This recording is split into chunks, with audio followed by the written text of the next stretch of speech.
Hello, everyone. Happy Friday. Brigadier General Matt Higer here with Chief D. Ward-Swanigan, broadcasting to you live from the studios here at the Center of the Aerospace Testing Universe on the last Friday of August 2022, which, if my watch is right, is the 26th of August.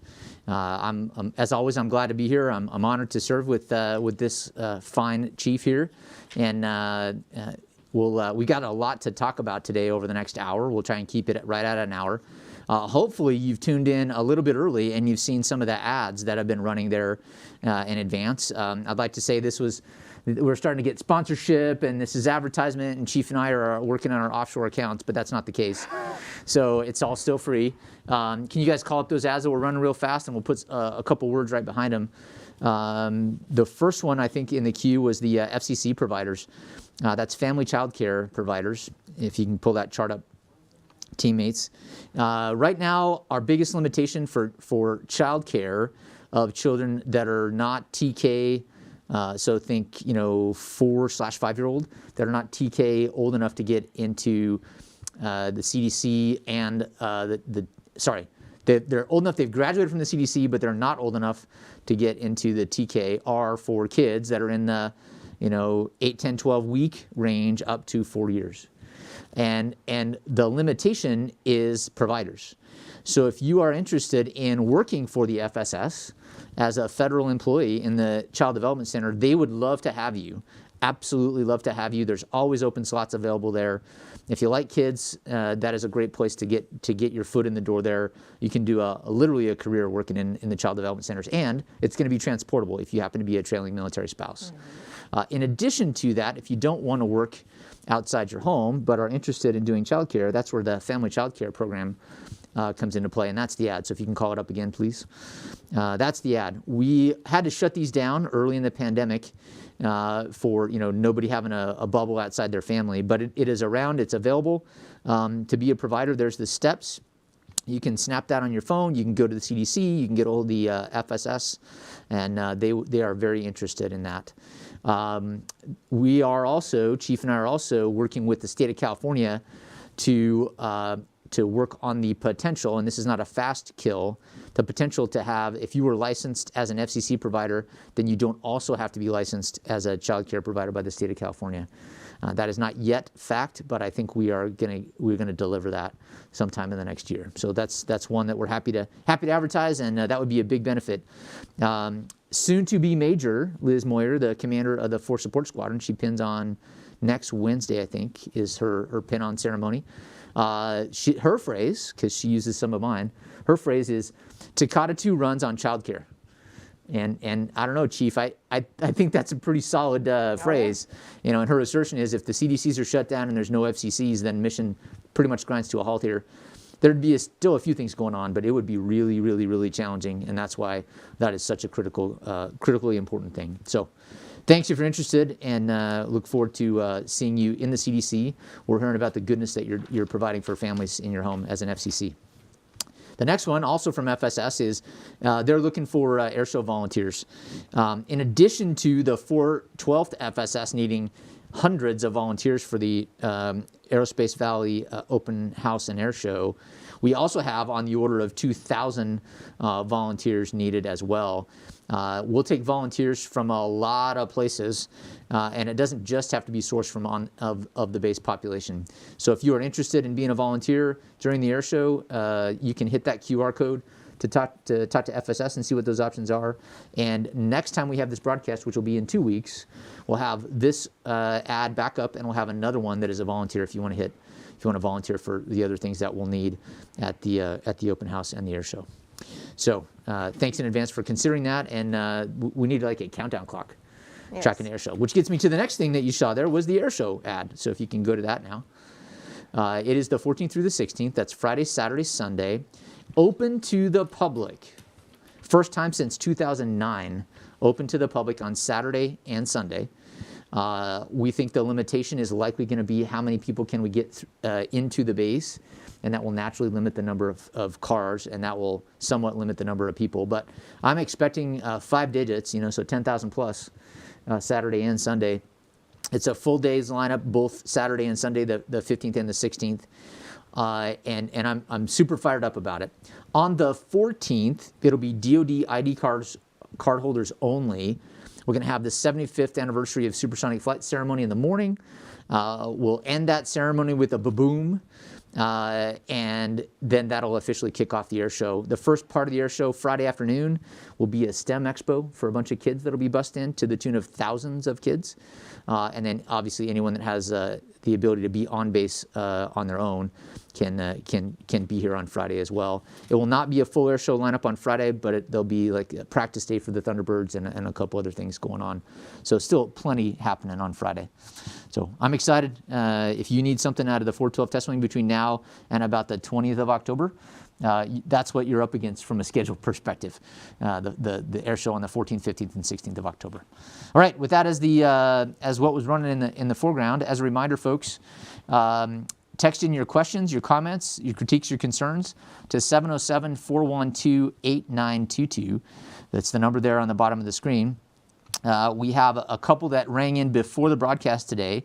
We're going to get to those in the Q&A session, but if you have other ones along the way, text them in. If you think about it between broadcasts, we track that number well, and we'll get, if it's something urgent, we'll get back to you. If it's not, we'll handle your question or your comment at the next town hall. So 707-412-8922. All right, with that as our lead-in, Chief, anything you want to push out as we start off here, or can we go right to Warriors of the Week? I think we should go right to Warriors of the Week. All right, you have the fact sheet on them both. I promised these two fine individuals that we wouldn't be too much like interrogation, so we won't make it there. But how about we start with James? So it's Mr. James Johnson. His hobbies are fishing and restoring classic cars.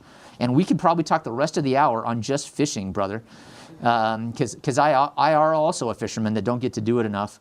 And I have banged a couple knuckles myself over the years underneath the hood of some older cars.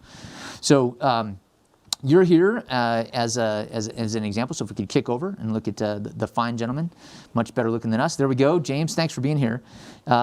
You're here based on your contributions at the F-22 Combined Task Force. They're hitting some major milestones soon, and I'm super excited about that. Real quick, I'll say my first two questions are, how did you get to this job as a Big A Airman? And then my second question is the plastics fabricator. I want to hear about what that is. So either one first, but over to you. All right, so I've worked on government contracts for almost 20 years now. I've been with DoD. I'm working on my 15th year, and I started in corrosion and at the Marine Corps base in Barstow, and then I worked my way over here to the corrosion shop, doing the planes and whatnot, and then I worked my way over to F-22s. 20 years of service and then 15 years in the government service. LOASM, plastic fabricator for the F-22. I could guess, but instead of me guessing, why don't you just tell us what that means and you know what does a day in the life of that look like for you? So basically, composite fabricator and structures. So day for us, normally we're fixing any kind of the LO problems that we have on the jets and pulling stuck screws and whatever may come about. But we mainly fix the LO on the aircraft. Yeah, for those of you that have never been around a low observable aircraft before, Raptors are multiple generations beyond where we started. Depending on how you measure low observable technology, actually the SR-71 was the first one that I count, and I guess the U-2 would be about the same generation. But maintenance on those, a lot of person minutes, a lot of human hours to keep those things flyable and observable, and not observable, I guess is the better statement. And it's people like James that make that happen. Chief, anything you want to ask Mr. Johnson? Well, so I don't have a lot of fishing experience. I think I've done pond fishing once and then deep sea fishing once. I did a fairly good job when I went deep sea fishing though. But moving over to classic cars, I guess I'm curious to know what your favorite classic is? She's asking if you're a Ford or a Chevy guy. I think that's what she's really asking, right? Yeah, that's what she's asking. Actually, when it comes to classic cars, I like all different types. I'm in the process of building a 1968 Pontiac Firebird right now. Okay. Okay, when we had the car show here on the base, there was a lot of awesome cars from current to like classic, antique types, and the older versions of everything that was new were my favorites as well. So a classic will always get your attention on the highway if they do it right. Yeah. Yeah, no joke. So I in high school, James, I had a '66 Mustang with a 302. It was a hardtop and a couple glass packs, one on each header.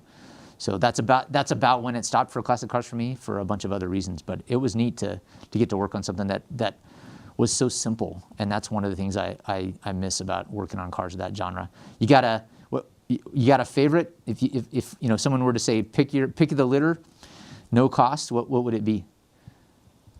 Oh man, honestly, my garage would probably be bigger than my house, if my wife would allow that. Cars are one of my biggest pastimes, and I love them all, really, from imports to classics.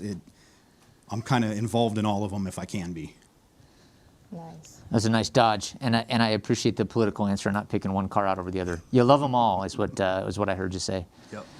Yeah, I actually worked for a guy many years ago that he had a warehouse, and it was just loaded with usually early '60s, but up to the early '70s muscle cars, and it was truly amazing to watch what he had. And he was not biased he had Chrysler, GM, and Ford in there. It was pretty amazing. The write-up that got you the accolades today, talk about a couple awesomeness things that you did around an engine change in a Raptor. Good on you. Your commander there, the CTF commander there says, quote, "James is an impeccable airman who leads by example with unmatched integrity." I can't commend you enough for being that airman, that big A airman, and showing your civilian counterparts, but also your military counterparts, that airmanship is not just something that we do in an airplane, and it is certainly not just something we do for those who are in the military. So congratulations to you, and thanks for doing that. All right, thank you very much. Yeah, you bet. And then I'm going to give you a couple minutes to think about the questions back for Chief, and I'll make her answer the questions that you have about me too. How's that sound?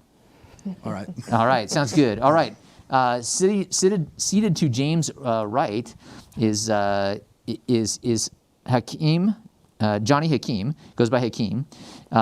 He's a flight chief of diagnostics and therapeutics in the Med Group. And it says here your goal is to become a diamond. So I know exactly what that means. Chief certainly does. But for those that don't know what it means being a diamond in our Air Force, why don't you give us a little bit more behind that and why that is your primary pursuit? So I've been covering the shirt duty ever since I've been here. Since April, really took in the seat. So thanks for the opportunity for the Med Group. But the oversight that I have been and able to have such a big impact on our airmen has really made me fall in love even more than before. So now it's really dead set on me becoming a diamond. And I've proved myself. So I know this is a challenge I'm going to tackle and just dominate. And if not so a diamond is what the Air Force calls a first sergeant, and we call it a diamond because that's the shape of the insignia that goes in the middle of their stripes, and it's a shirt or a first sergeant or a diamond, and it's pretty neat. I also see here linguist or a training instructor. So if I say, hey Hakeem, here's a blank check, you can write linguist on it, you can write MTI, or you can write first sergeant on it, but you can only write one. Today, what is it? That's a tough question, but of course it is. Yeah. You're going to make me think, but I'll stick to being a diamond. Okay. All right. I appreciate it. Good answer. Yeah, I appreciate that. However, MTI was my dream job, and I'm kind of biased for both. I'll take either one. So if you could do either of those, that'd be awesome. Yeah, so you're here as a Warrior of the Week because of the work you've been doing in support of the Med Group. You've been the acting first sergeant there for a while, and the Med Group itself has been punching well above its pay grade for 2+ years now. There are a bunch of stats and numbers that your supervision support submitted to us. But if you could pick one thing out of the last 2+ years that you've done COVID related, what are you most proud of? And you're probably going to deflect the credit to other members of the team, but I'll take that. But a team you've been on or something you've done that you're most proud of the last 2 years. So obviously the team helped me get here. So without them, without the flight, without my supervision, and everybody from the Shirt Council to the 5-6 to really just anybody, SELs, group SELs. But one thing I think is maybe that I'm proud of or couldn't done it without anybody. Yikes. Being able to lead airmen every day. So it's not just you're a flight chief or you're a shirt, but building trust with a lot of airmen that come and trust me with whatever problem they're having. Could be something minute, or could be something huge. So either way, they know where to reach me. So that's being impactful through that. So. I love your humility. That'll serve you well as a TI. It'll certainly serve you well as a shirt too. Chief, what do you want to interrogate out of Hakeem here today? So I'm interested in your hometown state, Beirut, Lebanon. I'm kind of familiar with your Defying Gravity at the gym, as I've bumped into you a few times. I won't say I played any Changing pranks my on music. You. But yeah, can you talk about being from Beirut, Lebanon? Yes, ma'am. So I was born there in 1989. My birthday is every year, for anybody wondering. And I moved to the States back in 2004. And in 2009, I joined the Air Force. So we were in Alabama, and then we moved to Texas. So I was born and raised and then forged in America.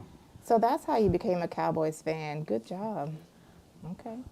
Good deal. A guy born in Beirut that's a Dallas Cowboys That's fan that right. wants to be a first sergeant. I mean, you got my vote. an amazingly unique airman story there. Did you naturalize before you enlisted, or was that part of the enlistment process and after you went through for you? I naturalized when I was at Shaw, my first base, with my supervisor. So he drove me there, and I was in full blues. And I became a citizen there, one of my greatest days. Yeah, no joke. A great day for this country as well. A lot of folks may also not be familiar, if you could talk about it quickly, Hakeem, that to get a commission, you have to be a citizen of the United States, although you can be a naturalized citizen. I know a lot of officers in my time that have been that were naturalized citizens. But a lot of folks may not know that you can actually enlist in the United States Armed Forces as a non-citizen of the United States, and then part of that contract with this nation is that as part of your first enlistment, we will happily give you the coveted blue passport. Can you talk real quick about that and what your experience was going through that part of our pipeline? It's a very small percentage, but you're not the only one. Yes, sir. So I joined, and I got to a point where I wanted to continue my service because what this country has offered in the service in the Air Force.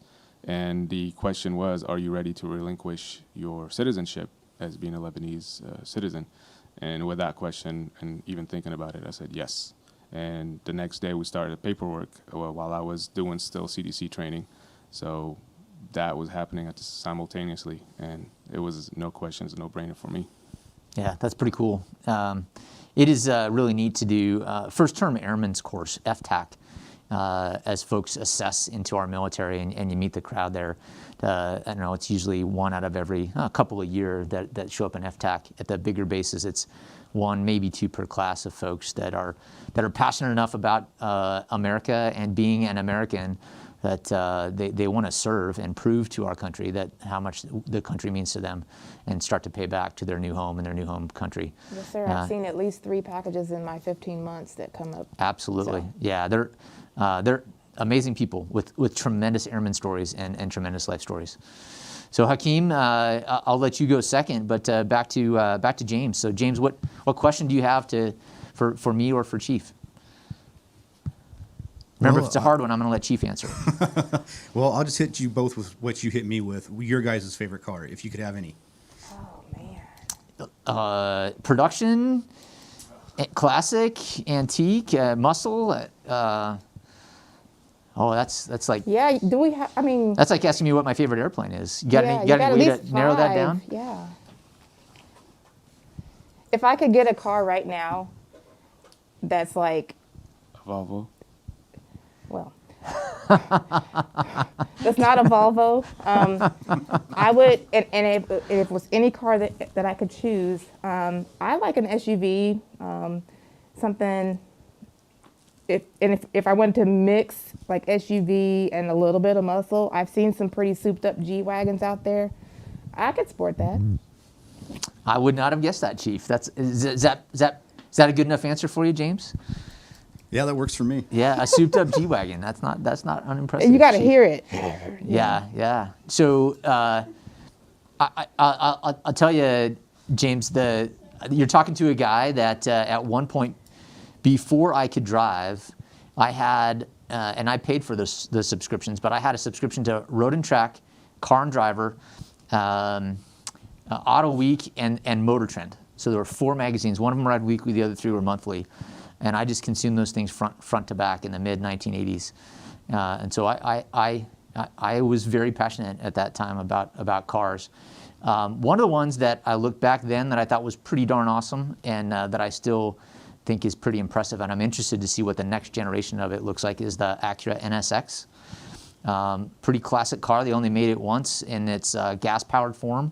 And as I recall, recently, that is the brand that they're going to put on the all-electric car from Acura. And if I'm wrong on that, somebody's going to call me out on it. But that would be one that I would love to spend a little time with. Now, the practicality that drives that it wouldn't be that, and I get other choices. But so that's one of the ones that I would like to have. What about, so big muscly, I don't know that NSX, but if I had to go like old school muscle, that Shelby is, I won't say what it is, but it's sharp. There's another term for it, but that thing. Yeah, so if you do it right. Yeah. There's a lot of them though. There's so many. I can't just pick one. It is. So I would say a very good friend of mine that I'm close to, he has a garage, kind of like James, what you talked about. He has a garage that fits, and I'm thinking it probably fits 6 or 7 cars in it. And I'm over at his house once or twice a year, and I'm like, what's new in the stable? He's like, come on, Matt, let's go look at the stable. And he rotates cars in and out of there, and it's just, he has a slightly different taste for a few of them than I do, but it's always amazing to see what he swaps out and trades out, and that wouldn't be too bad. A neat hobby. Yeah. Now, full disclosure, folks, that's probably going to be an airplane hangar for me, and it'll be a car or 2 around, but it'll be primarily airplanes in a future life, long after my kids are gone, and if Leslie lets me do all that. So, anyway, James, that's a great question. I appreciate it. Hakeem, what's your favorite car? That's a very broad question, sir. I love cars myself, so depends. Are we talking muscle, old school muscle? Yeah, exactly. I mean, you had time to think One about of it. each. One of muscle, each. one. So I had my eye on a Trackhawk, a Jeep Trackhawk, because that's an SUV and it has 707 horses and a supercharged V8. For muscle, Not that 707 horses and a supercharged V8 is not muscle, right? Right. But yeah. technicalities, right? Yeah. For muscle, I would be a 69 Charger or a Chevelle. Chevelle's pretty sharp too. Yeah, import, it'll be a 09 BMW E3 or M3 or the M5 from the 2001. And for, what else do we have? JDM, probably a 240SX. Yeah. So I said NSX is my modern car, but NM5, probably black. It would be my equivalent to Chief's G-Wagon. Okay, sir. So yeah, and It's got an I LS see you. I could picture you. yeah, you'd have to pick it up at the factory though, because you can't have a car like that and not drive it in its intended environment. So, and then ship it over here. Is this when you have your beard and your earring and your tattoo? We'll see. We'll see about that. We'll figure out where the kids go to college, and then I can spend their college funds on cars. So, all right. Last thing we'll go, and last thing before we let these two go. How about you, Hakeem? What question do you have for me and/or Chief? Remember, if it's a tough one, she's going to get it. I bet this is going to be a tough one. This is for the time that I've been sitting as a shirt. I've seen a lot of folks come to me for help through mental health, but mental health has been, we're exhausting our mental health. So what are we doing as the Air Force or as a wing, as a base, to offset or being able to help our members cope better with COVID, with the base. So we're about to hit 2023. We haven't even processed 2019 yet. That Chief, is tough. you first. I got some thoughts there too. That Go is ahead. tough. That actually came up during the SEL summit when we had representation from DHA in the room. And from what I assessed, because it's a nationwide, not just Air Force, not just Edwards type of issue, and on top of that, employment in every industry, in every capacity, like there's just shortages on folks to actually do some of the jobs. And so from what I assessed, the first, one of the first kind of ways to approach it or attack it is looking into some type of telehealth solution in some areas, since the appointments for the existing in-person type of mental health providers are significantly backlogged in some areas. Trying to supplement that with ways that folks can call in and do something via the telehealth construct is where I think we're leaning. But there's a lot of other factors that play into that whole scenario, which make it a little difficult to have an answer, even from that level, that's readily available to get everyone who needs help the help they need. So I unfortunately don't have something that I could say is getting ready to roll out next week, as that is a big rock to tackle, and it is at the higher levels that it's being worked, if you will. So, sir, but you. Yeah. So Chief's right. Hakeem, this is a nationwide shortage, so it isn't just a shortage at Edwards Air Force Base or in our service or in DoD, and the demand signal is going opposite supply as well, right? So supply isn't ramping up what it needs to be, and the demand signal continues to outstrip supply. So given that scenario, with no cavalry over the hill, what do we do, and how do we best care for the folks that most need it? There are a couple quick thoughts I have, and first sergeants are part of that, right? Commanders and supervisors and chiefs and SELs are part of that.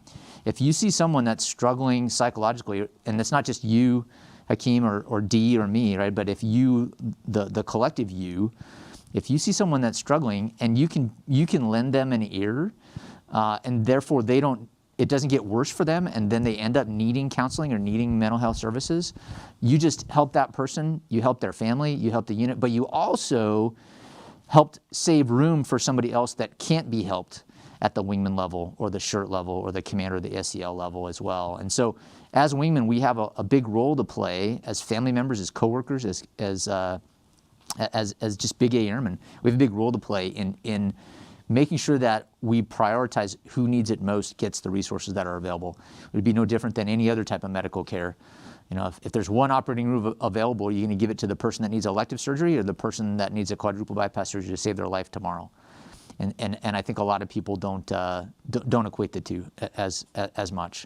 So that's an example. Another example, and they are also not an unlimited resource, but chaplains are very well trained, experienced, and staffed to listen to folks. Now, they're not counselors, but they have a lot of the same skill sets. And I don't know if it's 5 times out of 10 or 7 times out of 10 or 3 times out of 10.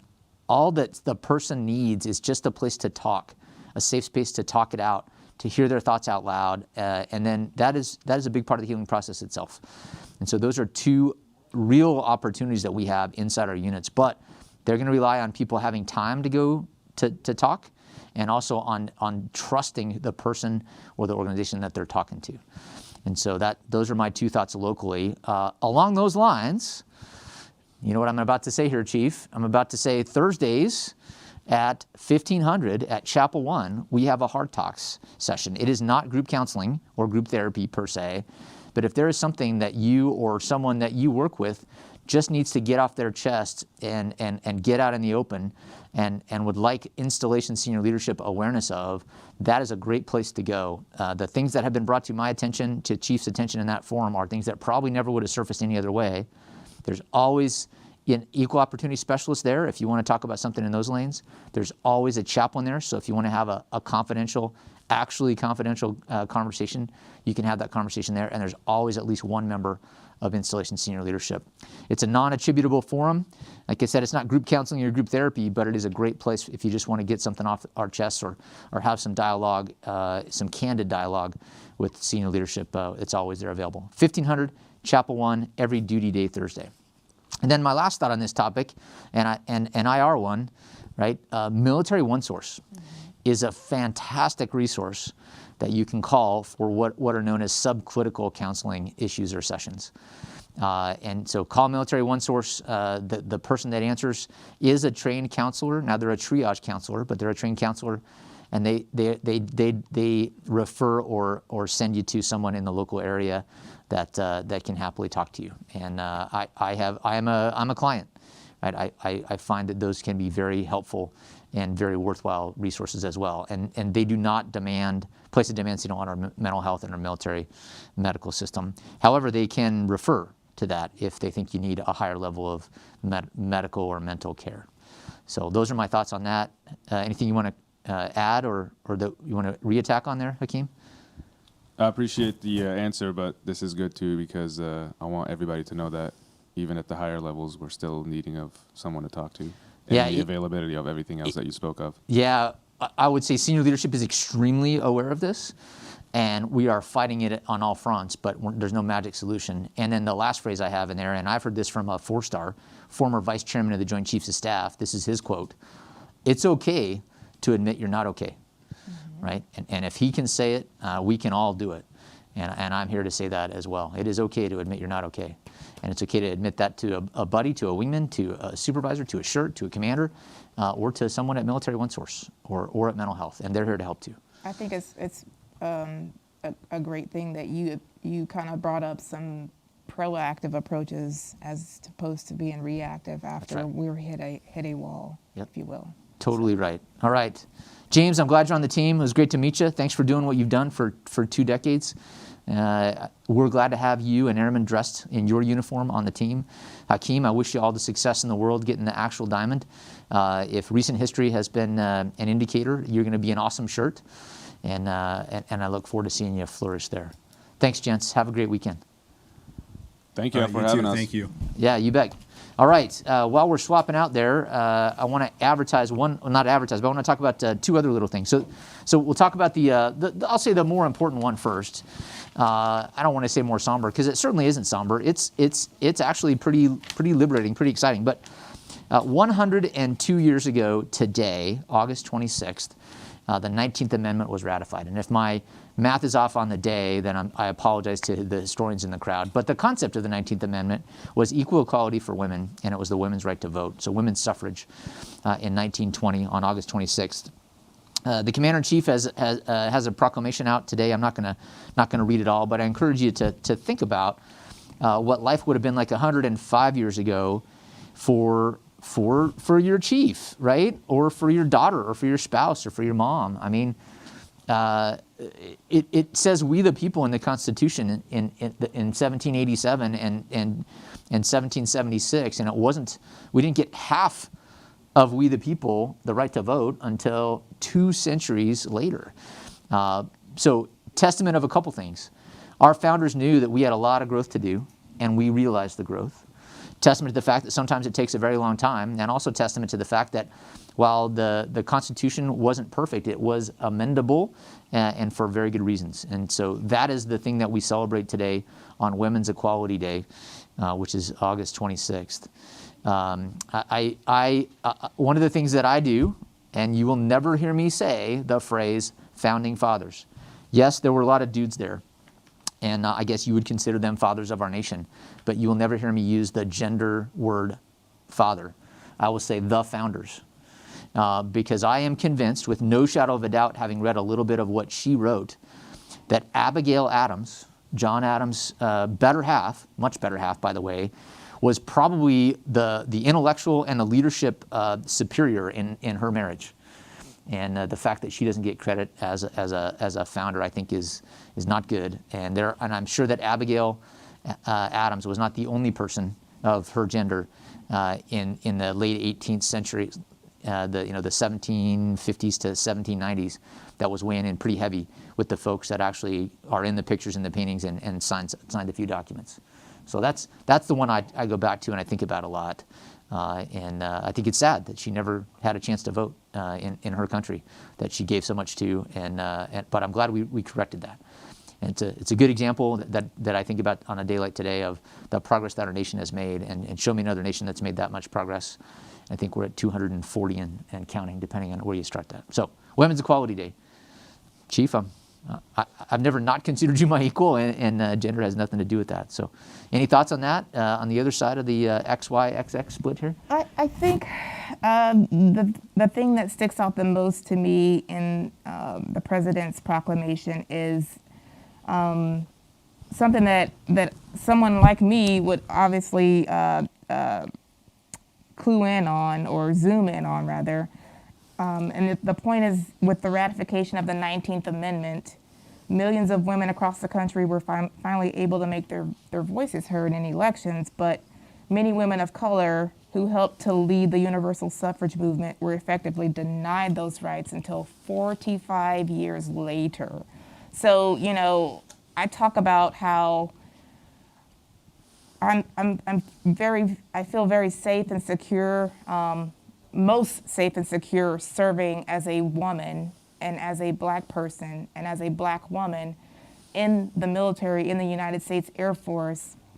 It's not flawless, it's not perfect. It doesn't mean that racism and sexism doesn't still happen, but to see how women in general had to fight for things like that, and then on top of that, black women, this resonates heavily with me. And so I just, you know, I was ready to throw down this morning on a 5K and go sacrifice my time to keep that torch rolling for the folks who did that for people before me, women before me. But I ended up just working out alone. It's okay though. Yeah, if you ran the 5K this morning, the Women's Equality Day 5K, good on you. Another great example of what FSS does here. You know, I have examples like Chief does of how our service over just the time that she and I have been on active duty have been on the leading edge of change that is overdue and change that is the right change for the right reasons in our nation. And I'm proud to be a part of that. And so this is another good example. Yes, all right, we're going to save the other day thing for the picture later. Okay. Let's get to our other guests.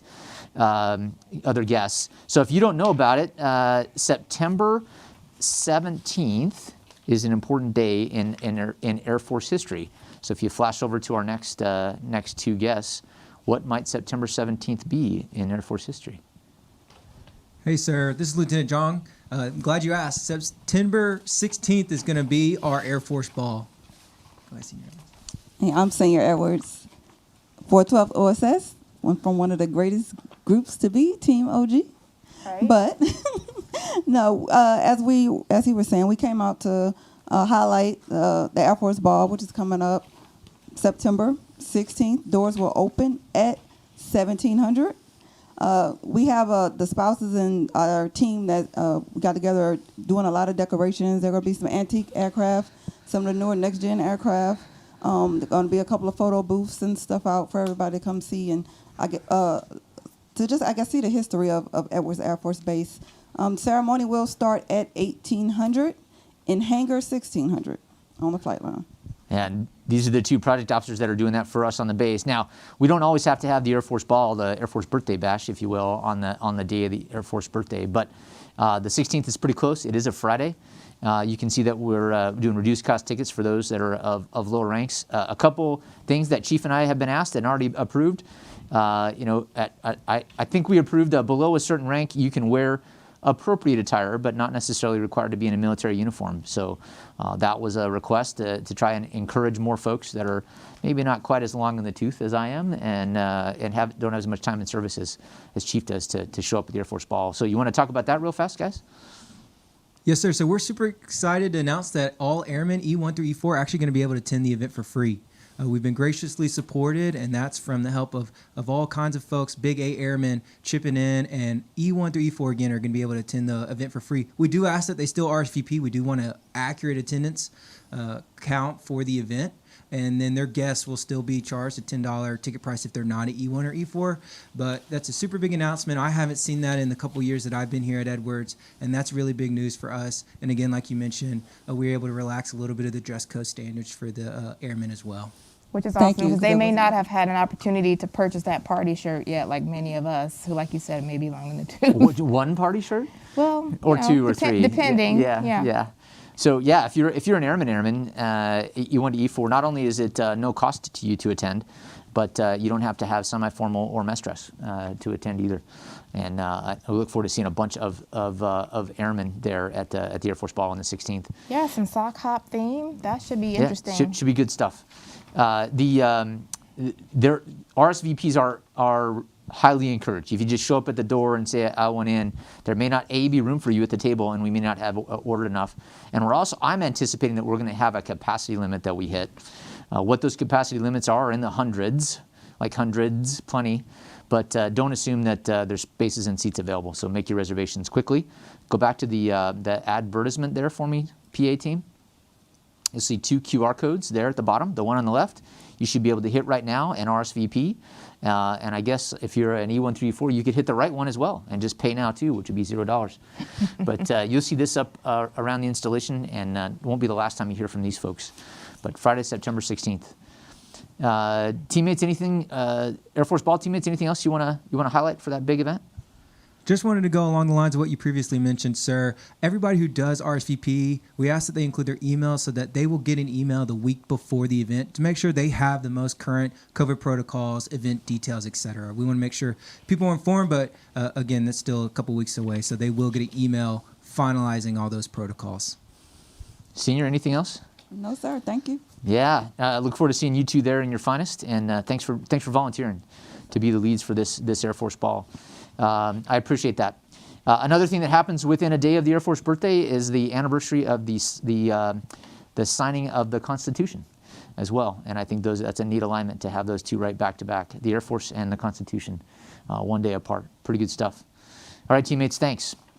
We're going to flip to a couple really exciting announcements. Let's go to the schools announcements first chart. As many of you know, officers also have professional military education. The majors and the senior lieutenant colonel's courses are known as intermediate developmental education and senior developmental education. These are folks that have been designated, so if you can call up that chart here, it's titled Congrats to IDE SDE Selects.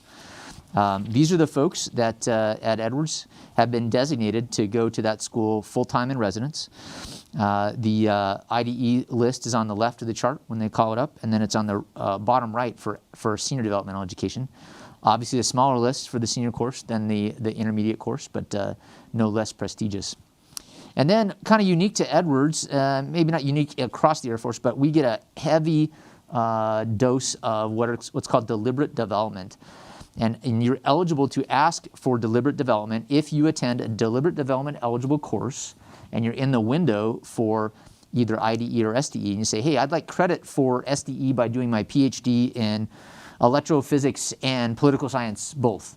And the Air Force says, beautiful, here you go. We'll give you a lot of credit for those 3 years. You just need to do Air War College and correspondence. That's a hypothetical, but that's an example of what that would be for SDE. All of our deliberate development folks here are receiving credit for in-residence IDE for their participation and successful completion of U.S. Air Force Test Pilot School. And again, if you go back to the chart there, I do want to call one person out that was an overachiever in that list. Major Sean Steffens also has a PhD. And so the Air Force had a tough decision on whether to give him credit for TPS or credit for his PhD, but it doesn't matter. He's well-deserving. He's teaching at TPS right now. So congratulations to everyone. If there's an A in front of the name there, that means you're an alternate. Historical precedent the last 3 years has said you are highly likely to go as an alternate. And so I anticipate that those folks will end up in school starting next summer. So this is for academic year 23 24. So congratulations. Congratulations. All right, and then the other big announcement, which hit the streets very recently, that Chief is going to be on later, celebrating with later today, as I have another commitment, is Staff Sergeant release. Let's see the names. Congratulations to our newest selects. So we had an awesome week. We began the week with our newest Master Sergeants, and we're going to end the week with our newest Staff Sergeants. So yeah. If I'm told there's 40 names on there. Full disclosure, I haven't counted. I think there's 50 plus. Was it 50 plus for the base? Yes, sir. Yeah. Those are the ones that are at the 412th Test Wing, and there's going to be a celebratory event this afternoon at Club Muroc. Yes, sir. So it'll be Colonel Caspers on my behalf and Chief Ward-Swanigan there, slapping them on the back, shaking their hands, and giving them their line numbers in public. Wish I could be there. I have a conflict that is unavoidable, but congratulations to all those new Staff Sergeant selects. All right. Chief, I think, other than the one other day of the year thing, which we'll save for the very end, it's Yes, time sir. for questions. Yes, sir, it is. Am I missing anything? Ready to go? Ready to go. Okay. So one of the questions that we got asked about a while back, and it's a recurring theme that Chief and I hear as we travel around the base, is, hey, the shelves are empty at the commissary. The shelves are empty at the commissary. And to be really blunt, when I'm in the commissary, I don't notice the shelves that are empty because generally when I walk in, what I'm looking for is there. But that doesn't mean there aren't sections of the commissary that have issues. Typically, that revolves around fresh food or frozen food or meat, bread, those kinds of things. And when I hear empty shelves, I have a flashback to March and April of 2020, when, like, no kidding, rows were empty in the commissary, and it isn't that bad, clearly. But so the question was, so you can go back to that for me there. The question was, what's going on? The answer is that, like all of the food distribution places in the CONUS, the Defense Commissary Agency is having trouble with their logistics system, and that is impacting what we get and how we get it. Our mission partner at DECA is working aggressively and assertively with that. We are engaging as the installation with our DECA partner, with Mr. Bill Shea, to up his chain and say, hey, we should get priority here at a remote and isolated installation, just like Fort Irwin, just like China Lake, and you should be diverting resources to us from a base like Nellis, or from a base like Luke, or from a base like Eglin, or a base that is co-located in and around a large city with lots of other options like that. They are open to that conversation, but it isn't that easy because supply chains and distributions are a little bit more complicated. But as you see that, keep letting us know, and also let us know when you see things that are going well at the commissary so we can provide positive feedback as well.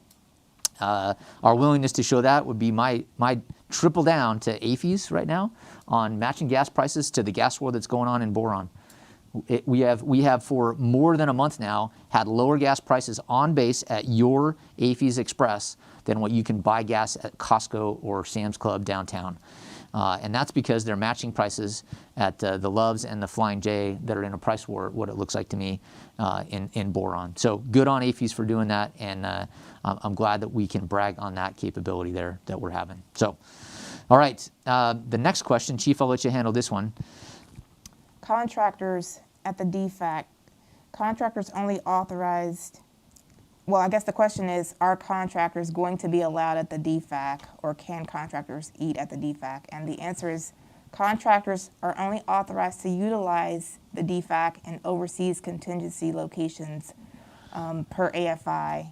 And so there's conversation about whether or not if we upgrade to a Food 2.0, if that would then make that an option for our DFAC. So we are still doing, or our teams are still doing the research to see if we can make that a reality.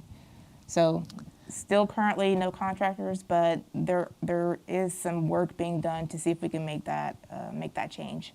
Yeah, so what I'll say there is kind of like the commissary. It's a great example, right? DFAC is a benefit for the folks that are active duty, and if you need to, for mission-driven reasons, talk to your chain of command. There are waivers that are available on a case-by-case and person-by-person basis.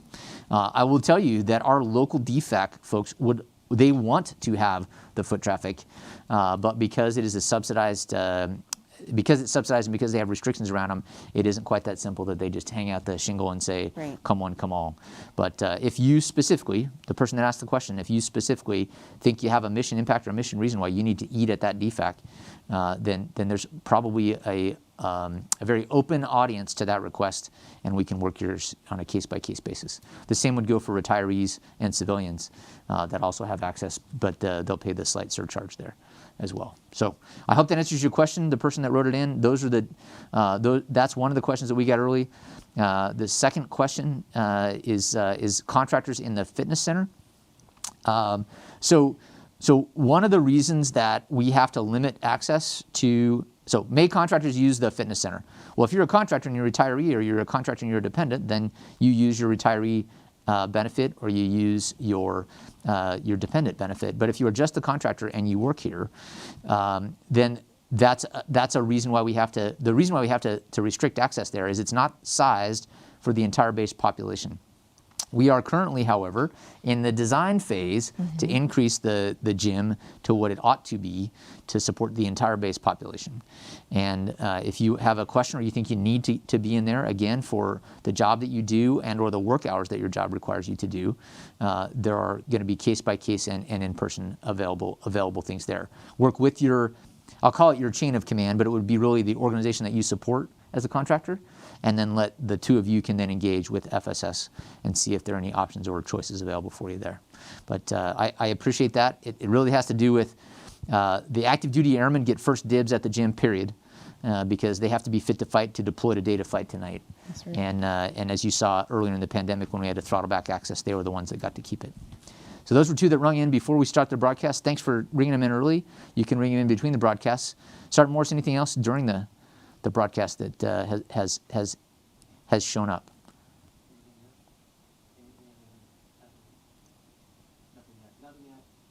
All right. I'm expecting questions about COVID policy changes, so why don't I preempt those right now? Last week, I think on the 17th of August, the Safer Federal Workforce Task Force updated policy. And I'm gonna summarize. I'm gonna distill it down here, and there's a lot of details that I'm leaving out when I distill down this much. But basically, one of the big changes in that update is that at the federal government level, we are no longer dividing the herd between those that can prove they're vaccinated and those that choose to not display their vaccination or are not. So we are now treating all humans as humans on the base for purposes of COVID.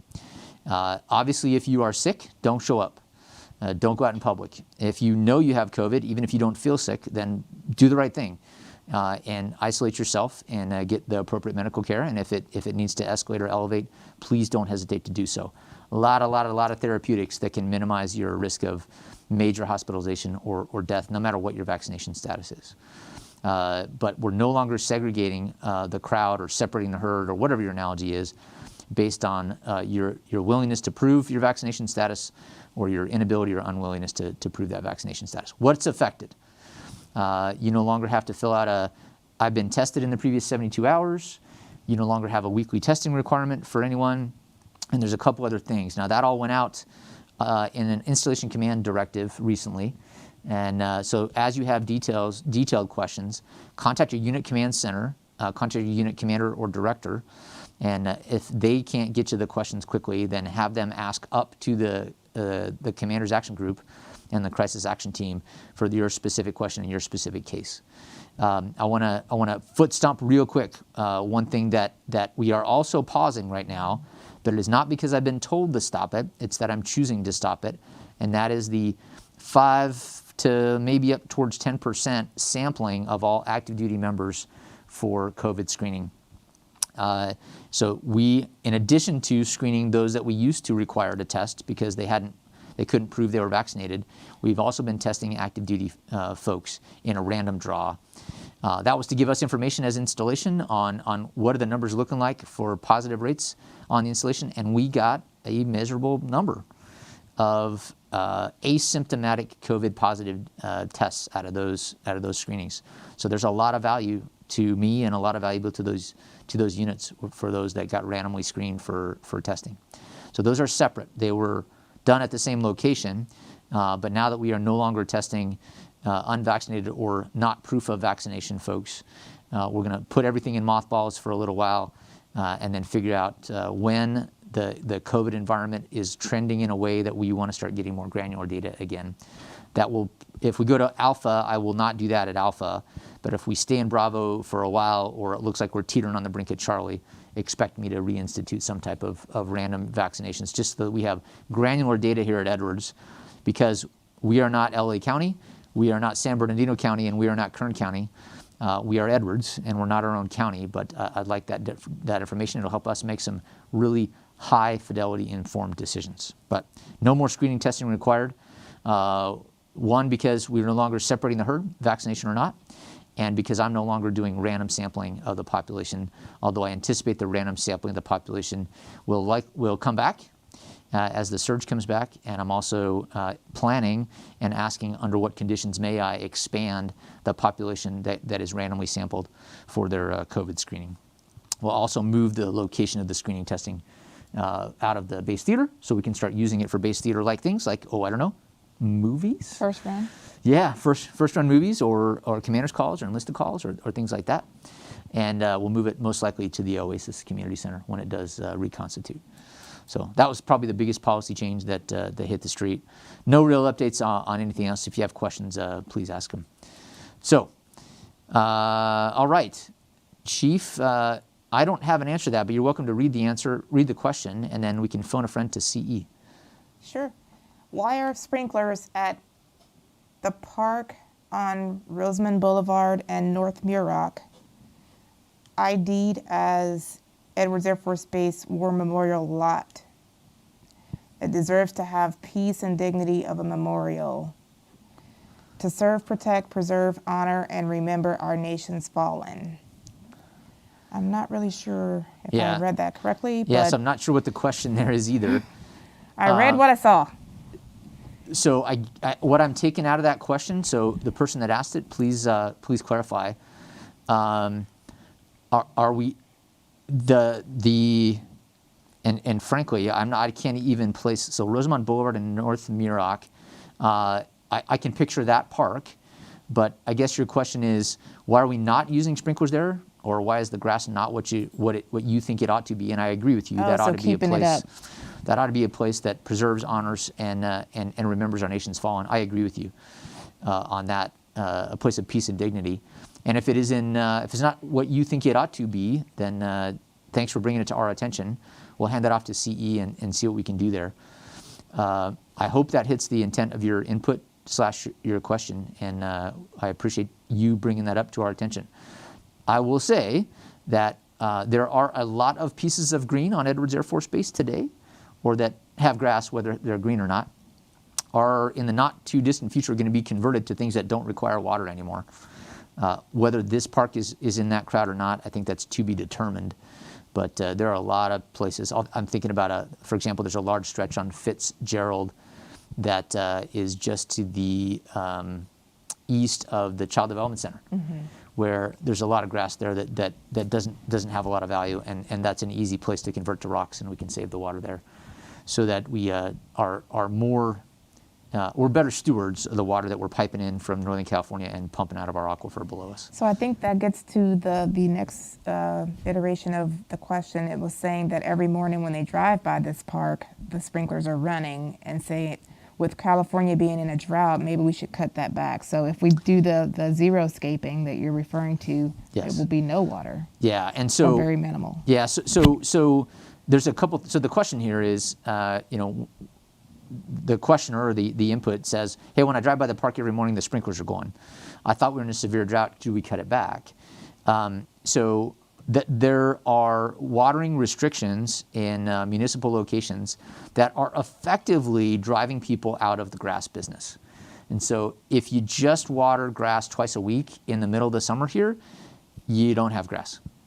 You have dead grass that will eventually become dirt, which I think is not what we want for a place like that or any place that we use grass for. think the ball field at Wings Field, or the ball diamond there that's just to the north of that. And the golf course. The golf course is another good example, which is reclaimed water. And so we'll have to decide if we xeriscape it or not. But chopping a day or two off of that a week is a very reasonable thing.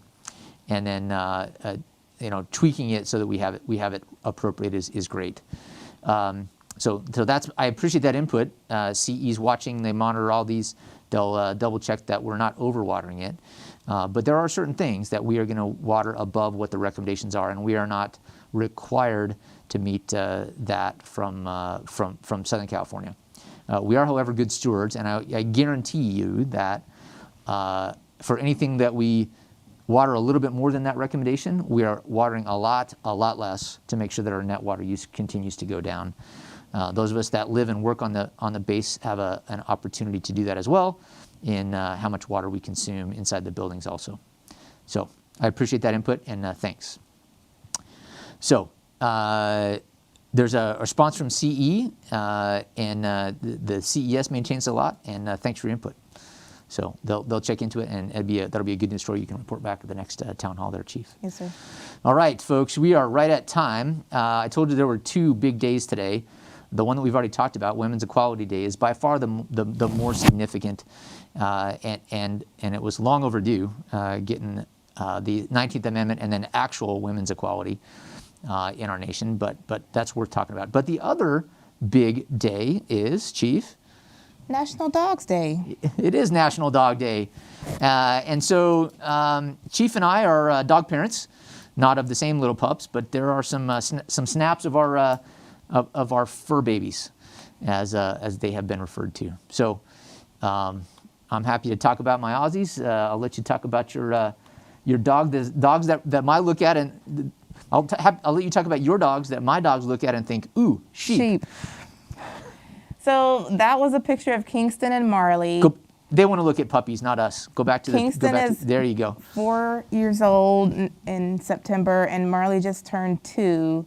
And yeah, they keep us pretty busy. They've replaced how busy our teenagers used to keep us by being the busiest beings in the house, if you will. And so they're doing their best to be best friends. Sometimes Kingston is not in the mood, but for the most part, he loves her. And Marley she is night and day difference. Like, she is busy and he's laid back, mellow. He's like an old soul, but yeah. Bichon Friges, they look like sheep to yours, apparently. So I'll have to keep that in mind as we continue the play date attempts. Yeah, no, it's gonna be a fascinating play date when we can get all 4 of them together. Go back to the pictures there. So the 2 dogs in my household, I don't get to spend all the time that I want to with them, are Australian Shepherds, Aussies.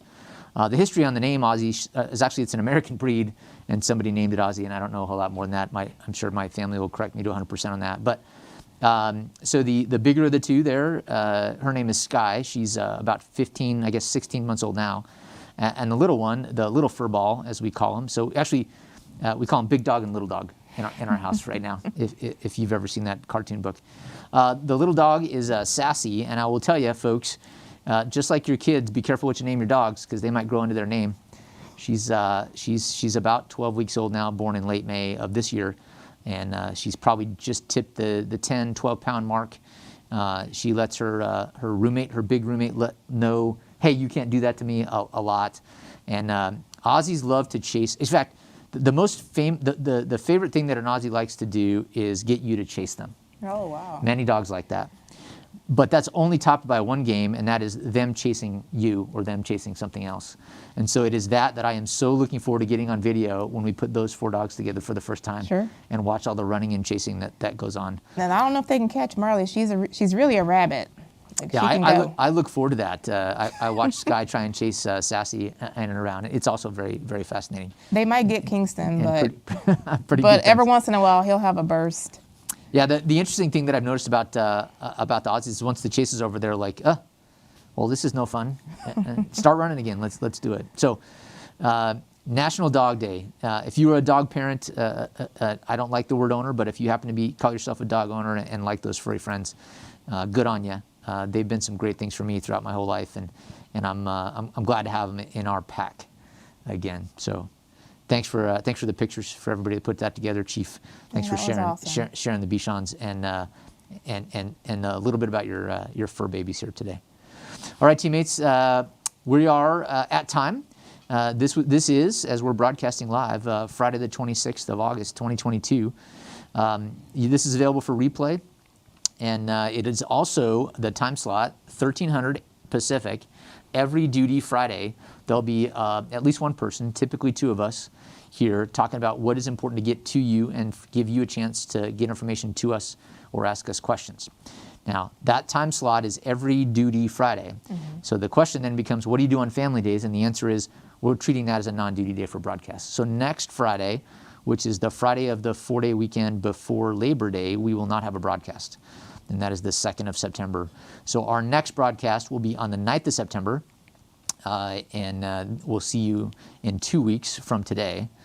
Chief, any thoughts trending into the long weekend? Well, since you brought it up, there is a 5K on the 6th following the 4-day Labor Day weekend. So there's a Labor Day 5K. So I'm hoping that if we say it on here, we can get a max participation for that Tuesday after the holiday. And Excellent. other than that, enjoy that 4-day. Those are always good. So Absolutely. Yeah, enjoy the weekend that's about to start and enjoy that longer weekend. I hope you have good plans. Remember the meaning of the weekend. It's to honor those that have done the organized labor and the laborers that have made our nation as great as it is today, and enjoy that weekend. We will see you back in this venue on Friday, the 9th of September. Until then, everybody continue to be safe, and thank you for everything you do on behalf of the people that live and work here and on behalf of the mission and everything we do here at the Center of the Aerospace Testing Universe. Have a good weekend.